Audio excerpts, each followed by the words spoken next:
अस्सलाम वालेकुम नाज़रीन, MA करंट न्यूज़ में आप सभी का खैर मकदम करता हूं। खबरों के साथ मैं सैयद अहमद अली। आगे बढ़ने से पहले देखते हैं अहम खबरें। अब आपको गुर्दे में और पित्ते में पथरी यानी किडनी स्टोन या गैल ब्लैडर स्टोन होने पर नहीं है घबराने की ज़रूरत। शहर हैदराबाद में सालों से इस इलाज के लिए खानदानी सिलसिले से चला आ रहा है भरोसेमंद नाम RS यूनानी फार्मेसी, जहां पर खास तौर पर पित्ते में मौजूद पथरी और दोबारा पथरी ना होने का किया जाता है मुकम्मल इलाज। आपको इस दर्द से हमेशा के लिए मिल जाएगा छुटकारा। No side effects, no operation. तशखीस करते हुए दवाएं की जाती है फराहम, तो देर ना करें, जल्द ही तशरीफ लाए। RS यूनानी pharmacy, Bahadurpura X road, opposite Canara bank, Hyderabad. मजीद तफसीलात के लिए रब्त करें।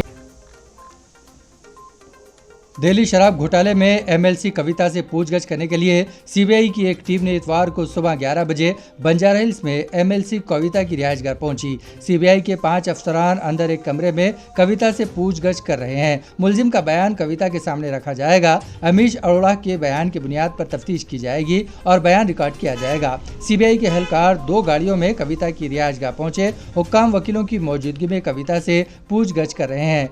SP मंजर में कविता के घर के आसपास के इलाकों में बड़े पैमाने पर पुलिस सिक्योरिटी का बंदोबस्त कर लिया गया है। दिल्ली शराब स्कैम के सिलसिले में चीफ मिनिस्टर के चंद्रशेखर राव की दफ्तर और रुकने कानून साज काउंसिल की कविता से CBI की पूछगछ से पहले इनके मकान के करीब पुलिस ने सिक्योरिटी सख्त कर दी। पुलिस ने कविता के मकान के करीब बैरिकेड्स लगा दिए और किसी को भी इनके मकान के करीब जाने की इजाज़त नहीं दी जा रही है। BRS पार्टी के जराये के मुताबिक पार्टी कारकुनों को पार्टी के आला क़यादत की जानिब से हिदायत दी गई है कि वो कविता के मकान के करीब गैर ज़रूरी तौर पर जमा ना हो।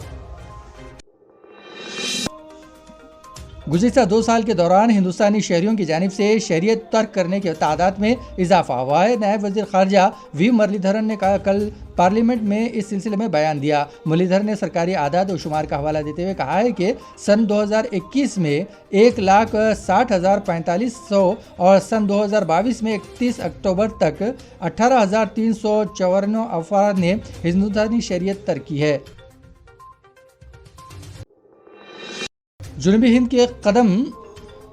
जुनूबी हिंद की कदीम दीनी दरसगाह जामिया निज़ामिया में बम रखे जाने की इत्तला से मुतालिक पुलिस का ये बयान सामने आया है। वाज़ेह है कि कल बम डिस्क्वाड स्क्वाड की मदद से पुलिस का अमला जामिया निज़ामिया पहुंच गया और काफ़ी देर तक तलाशी ली गई। जामिया के ज़िम्मेदारान की जानिब से तलाशी से मुतालिक सवाल पर यह नहीं बताया गया है कि यहाँ बम रखे जाने की इत्तला मिली थी, इसलिए कि तलाशी ली गई। ताहम बाद में जब मीडिया के नुमाइंदों ने हुसैन आलम पुलिस से रब्ता कायम किया तो पता चला कि बम की कोई इत्तला मौसूल नहीं हुई है, बल्कि आला हुकाम की हिदायत पर तारीख़ी चार मीनार और दीगर इलाकों में भी एहतियाती इक़दामात के तौर पर तलाशी मुहिम अंजाम दी गई है।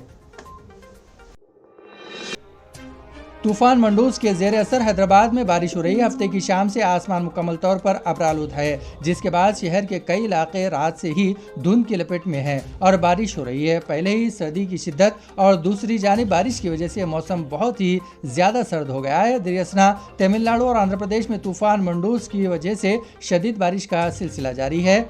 तमिलनाडु में इलाकाई महकमे मौसमियात ने कहा है कि बारिश मज़ीद 2 दिन तक जारी रहेगी।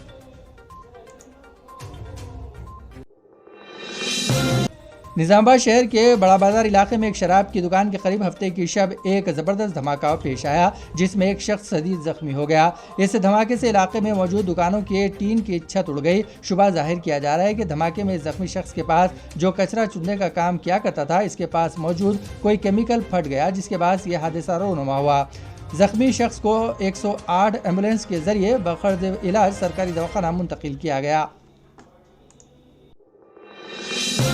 टास्क फोर्स के हुक्काम ने हफ्ते की देर रात पुरानी शहर के इलाके भवानी नगर में 2 क्लिनिक पर छापा मारा और 2 फर्जी डॉक्टर्स को गिरफ्तार कर लिया। गिरफ्तार शुदगान में याकुतपुरा मदीना नगर के रहने वाले मोहम्मद सैफुद्दीन उमर 40 साल और भवानी नगर तालाब कट्टे के मोहम्मद मौजम उमर 32 साल बताई गई है। ज़राए ने बताया कि अगरचे ये दोनों मरीजों का इलाज करने के अहल नहीं थे, लेकिन वो क्लिनिक में मरीजों का इलाज कर रहे थे और लोगों की जान को खतरे में डाल रहे थे। उन्हें मजीद तफ्तीश के लिए भवानी नगर पुलिस के हवाले कर दिया गया है।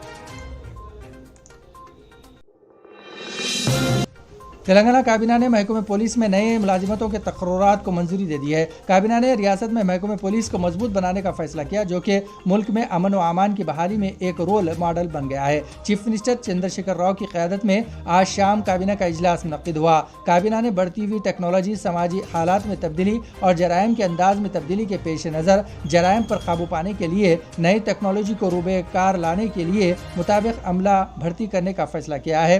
काबीना ने इस बात पर तबादला ख्याल किया है कि मंशियात, गांजा और दीगर मंशियात नौजवानों के मुस्तकबिल को तबाह कर रही हैं और अमन व अमान का मसला बन गया है। रियासती हुकूमत ने पहले इन मंशियात के जराइम की रोकथाम और खात्मे के लिए महकमे पुलिस में एक खुसूसी यूनिट तश्कील दिया है।